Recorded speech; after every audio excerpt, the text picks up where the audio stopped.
ॐ विश्वानि देवस्य वितरदुरितानि पराशुव यद्भद्रं तन्नाशुव। ॐ हिरण्यगर्भश्चमवर्तताग्रे भूतस्य जातः पतिरेकाशीत् सदाधार पृथिवीं यामुते मां कस्मै देवाय हविषा विधेम। सभी को हमारा आर्य प्रणाम। आप सभी का वेदसी नॉलेज सेंटर में हार्दिक स्वागत है। आप आज जानेंगे कि कक्षा 8वीं के बाद कक्षा 9वीं में जो हमें ऑप्शन मिलता है, हमें विकल्प मिलता है कि संस्कृत लें अथवा हिंदी। तो मैं आपको यह बताना चाहता हूँ कि ना संस्कृत न हिंदी, आपको जो इच्छा करे वह चयन करें, परंतु इस बात का सदैव ध्यान रखें, सबसे पहले हम सभी भारतीय हैं और आर्यावर्त के रहने वाले हैं और हम सभी मिलकर एक स्वस्थ समाज का निर्माण यदि करना चाहते हैं तो हमें संस्कृत अवश्य पढ़ना चाहिए। संस्कृत के विषय में यदि बखान किया जाए तो बहुत कम पड़ जाएगा। मैं अल्प समय में, थोड़े ही समय में कुछ बिंदुओं पर प्रकाश डाल रहा हूँ। यदि आपको अच्छा लगे तो आगे जो ऑप्शन है, आपको जो चुनना है, उसमें जो सही चयन होगा वो होगा आपका संस्कृत, क्योंकि संस्कृत सभी भाषाओं की जननी है और संस्कृत यदि हम सभी पढ़ते हैं तो निसंदेह हिंदी को भी बहुत अच्छे ढंग से समझ पाएंगे। और कई एक बच्चों का कमेंट आया है, कई एक बच्चों ने हमसे रिक्वेस्ट किया है कि सर ये बताइए क्लास 9th में हम संस्कृत रखें या हिंदी रखें। तो मैं आपको बता दूं, मैं उन बच्चों को मैंने बताया और आपको भी मैं बता देना चाहता हूं कि संस्कृत भारत की आत्मा है और संस्कृत यदि है तो संस्कृति है भारत की बची हुई। हम संस्कृत में बोलते हैं वसुधैव कुटुंबकम, बाकी अन्य किसी भाषाओं में ऐसा बखान नहीं है।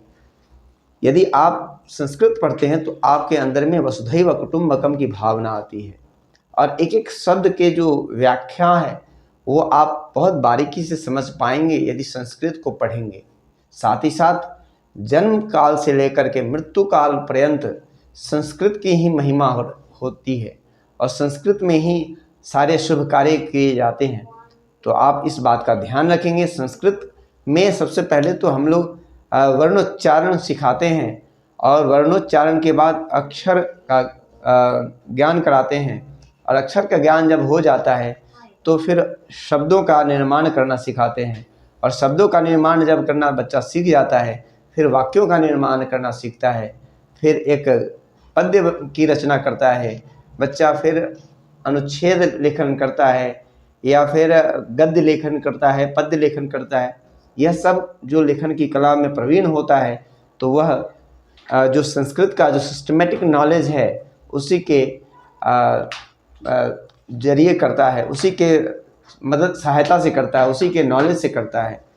तो जैसा कि लोग कहते हैं विज्ञान क्या है, यदि किसी साइंस के स्टूडेंट से पूछा जाए या साइंस के शिक्षकों से भी पूछा जाए तो वो बताएंगे कि क्रमबद्ध विशेष ज्ञान को विज्ञान कहते हैं।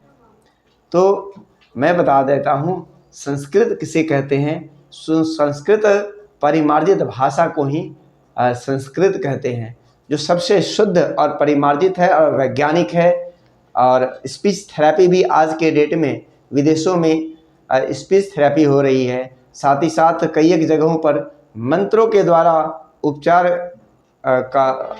किया जा रहा है और उस पर शोध भी किया जा रहा है।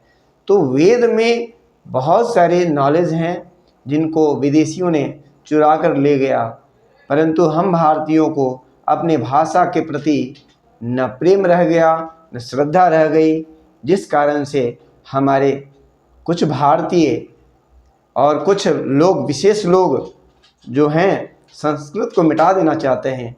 परंतु याद रखें, संस्कृत को मिटाने वाले मिट जाएंगे परंतु संस्कृत कभी नहीं मिटेगा, क्योंकि यह देव भाषा है, देवताओं की भाषा है और देवता हमारे चारों ओर विद्यमान हैं, परंतु कुछ दानव भी, जब भी देवता रहे हैं, दानव प्रयास किए हैं देवता को परेशान करने का, परंतु उसे नष्ट नहीं कर सकते हैं और न कर पाए हैं।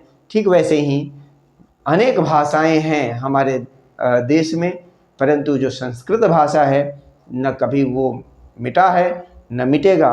अतः संस्कृत आप चयन करें और श्रद्धा भाव से संस्कृत पढ़ें। संस्कृत पढ़ने से आपके अंदर के संस्कार जागृत होंगे, आपके अंदर में वेदों को जानने की इच्छा उत्पन्न होगी।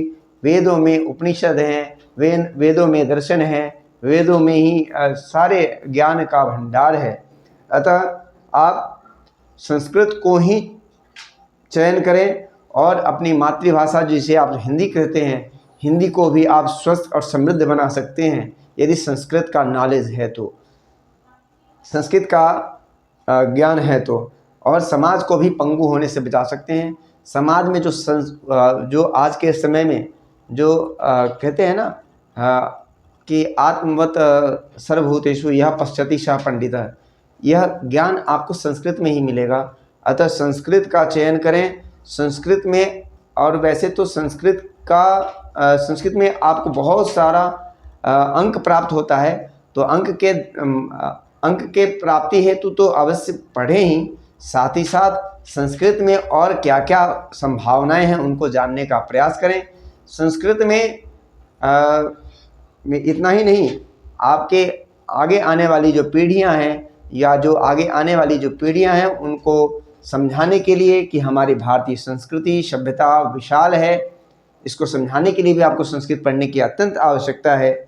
और संस्कृत में जो मंत्र हैं और उन मंत्रों के अर्थ को, संस्कृत को समझेंगे तो मंत्रों के अर्थों को समझेंगे, और मंत्र के अर्थों को समझते हुए यदि मंत्र का जाप करेंगे तो निसंदेह मंत्र फलदायी होगा।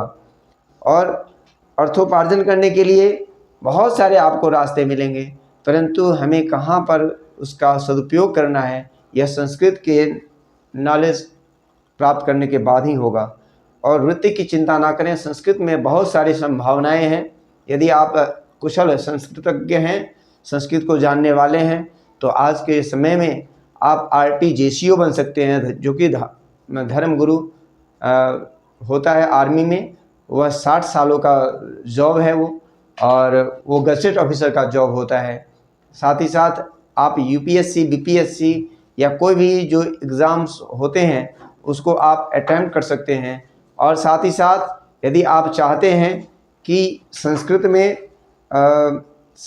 अपना स्कोप बनाना, तो संस्कृत में आप स्पीच थेरेपी भी सीख सकते हैं। साथ ही साथ संस्कृत में आप शोध करके आप एक संस्कृत का विश्व पटल पे विशेषज्ञ बन सकते हैं, ज्योतिष शास्त्र सीख सकते हैं। साथ ही साथ आप यदि संस्कृत को अच्छे ढंग से समझते हैं तो आपका मैथ भी अच्छा होगा, आपका साइंस भी अच्छा होगा, आपकी स्मरण शक्ति बढ़ेगी, आपका बुद्धि तीव्र होगा। और बुद्धि तीव्र जब हो जाएगी तो फिर आप जो कुछ भी पढ़ेंगे अल्प समय में अधिक से अधिक प्राप्त कर पाएंगे। आशा करते हैं हमने संस्कृत का इतना सारा बखान किया, आपको समझ में आ गया होगा संस्कृत की महत्ता क्या है, संस्कृत की विशेषता क्या है, संस्कृत हम क्यों पढ़ें, क्यों चुनें। आपने देखा होगा, मैंने आप सबको जब कभी भी संस्कृत पढ़ाने का प्रयास किया तो सबसे पहले तो मैंने आपको वाचन कौशल पर ध्यान दिया। आपको बोलना कैसे है, आपको उच्चारण कैसे करना है, आपका लिखावट कैसा होना है, इन सब चीज़ों पर हमने आपको बताया, समझाया। साथ ही साथ आपको एक बात और बता दें कि संस्कृत को यदि आप समझ गए हैं तो निसंदेह आप सभी सब्जेक्ट में अच्छे हो जाएंगे, क्योंकि संस्कृत पढ़ने से आपकी बुद्धि तीव्र होगी। ठीक है। और सरस सुबोधा विश्व मनोज्ञा ललिता हृदया रमणीया अमृत वाणी संस्कृत भाषा नैव क्लिष्टा न च कठिना, नैव क्लिष्टा न च कठिना। इन्हीं बातों के साथ मैं अब अपनी वाणी को विराम देता हूँ। अतः यदि आपको यह वीडियो अच्छा लगा हो, संस्कृत के प्रचार प्रसार करने के लिए और हर एक बच्चे के अंदर में संस्कृत लेने की जो जिज्ञासा है, इच्छा है, उसको जागृत करने के लिए आप अपने मित्रों के साथ शेयर करें। और यदि अच्छी लगी हो वीडियो तो बेल आइकन को अवश्य दबाएं और लाइक करें, शेयर करें। धन्यवाद। इतना ही कहकर मैं अपनी वाणी को विराम देता हूँ। जय तो संस्कृतम, जय तो भारतम।